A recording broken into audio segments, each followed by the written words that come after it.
कि जल के स्वच्छ रहने के लिए एक ऐसी वस्तु की आवश्यकता है कि अगर वो जल में न हो तो जल स्वच्छ नहीं रहेगा। और वो यही है कि थोड़े से स्थान में अगर स्वच्छ जल भर दिया जाए और कुछ लोग नहाएंगे तो थोड़ी देर में वो जल गंदा हो जाएगा। इसलिए जल को जितना स्वच्छ होना चाहिए, जितना मधुर और शीतल होना चाहिए, उतना ही अथाह भी होना चाहिए। और तब उन्होंने कहा कि इसमें अगुण की गहराई है और सगुण की स्वच्छता। रघुपति महिमा अगुण अबाधा, वर्णव सोई बरबारी अगाधा। इतना बड़ा सूत्र, अब उसको सरल उन्होंने कैसे कर दिया, उसको आप ध्यान से समझें। सगुण होते हुए भी अगुण माने। रंगमंच पर वो स्वामी जी ने जो दोहा लिखा वो समझने में बड़ा सहायक। क्या बोले? जथा अनेकन वेश धरी, नृत्य करई नट कोय। एक ही अभिनेता अलग अलग नाटकों में अलग अलग नामों से अलग अलग पात्रों का अभिनय करके मंच पर दिखाता है। और वो अगर नाटक सचमुच हृदय को छूने वाला है, प्रभावित करने वाला है, तो व्यक्ति तन्मय हो जाता है, तदाकार हो जाता है। और कभी कभी वो नाटक के अभिनेता से उसको राग हो जाता है, उसका प्रशंसक हो जाता है। पर अभिनेता की क्या विशेषता है? अभिनेता के जीवन में उसे सगुण के साथ अगुण होना चाहिए। अगर वो सगुण के साथ अगुण नहीं होगा, सब नहीं रह पाते, कितने झगड़े खड़े हो जाते हैं।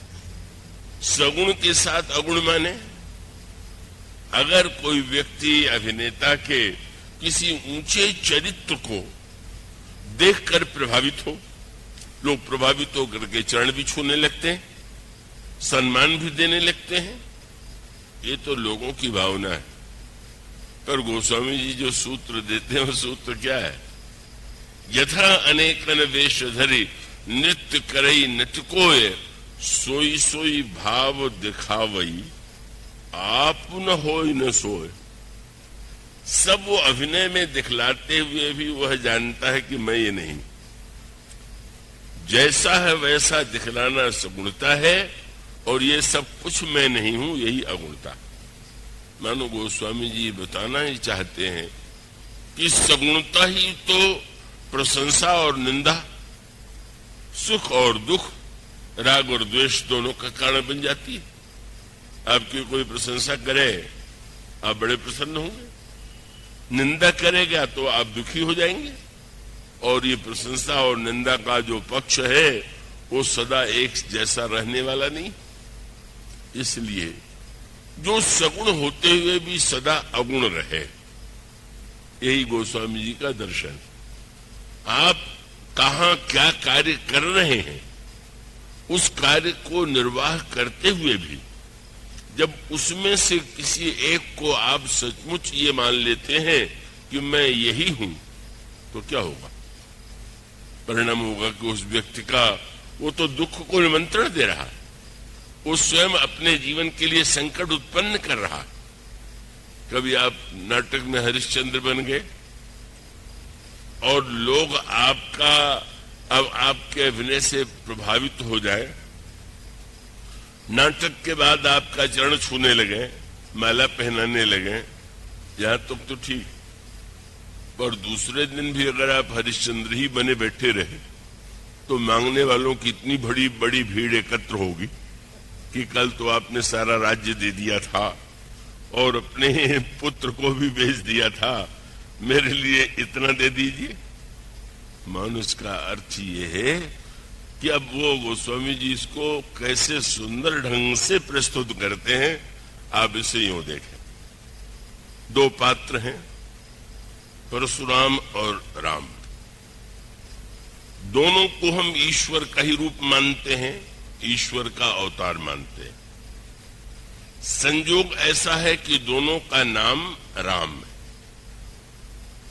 अब राम के सगुणता के साथ अगुणता क्या है, और बस इसका सूत्र यही है कि धनुष श्री राम के हाथ में और परशुराम जी के हाथ में परशु। ये नहीं कि एक शस्त्र रहित था और दूसरा शस्त्रधारी था, दोनों शस्त्रधारी थे, लेकिन एक राम परशु से जुड़ गए, परशुराम हो गए, पर दूसरे राम धनुष राम तो नहीं हुए। उचित तो यही था कि अगर वो परशुराम है तो ये धनुष राम। और उसका अर्थ क्या हुआ?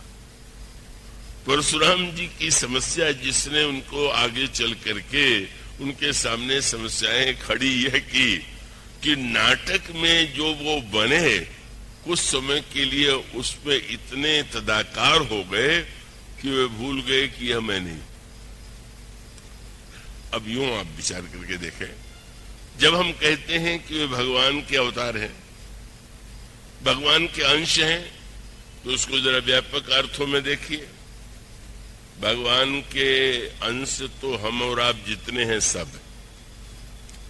अब उसमें अंतर दिखाई दे सकता है कि किसी में अधिक प्रकाश दिखाई दे रहा हो और किसी में कम प्रकाश दिखाई दे रहा हो।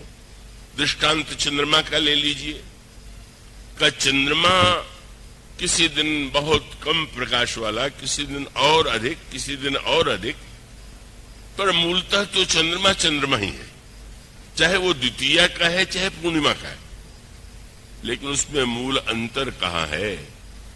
और अंतर यही है कि जहां पर परशुराम जी महाराज के चरित्र के द्वारा मानो यह शिक्षा दी गई कि हम सब भी ईश्वर के अंश होते हुए भी इसलिए हम उस सत्य से वंचित हो गए हैं, क्योंकि जो हम नहीं हैं वह हमने अपने आप को सचमुच मान लिया। और आपने एक बात पर ध्यान दिया कि नित्य जो है आपका शरीर, आपका जीवन इस सत्य का साक्षात्कार आपको कराता है।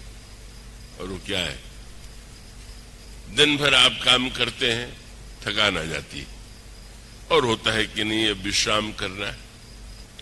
अब शरीर थक गया और मन थका नहीं।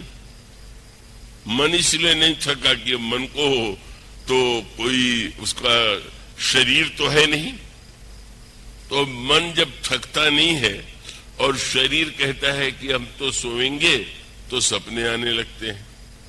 क्यों? सपना माने मन की दुनिया।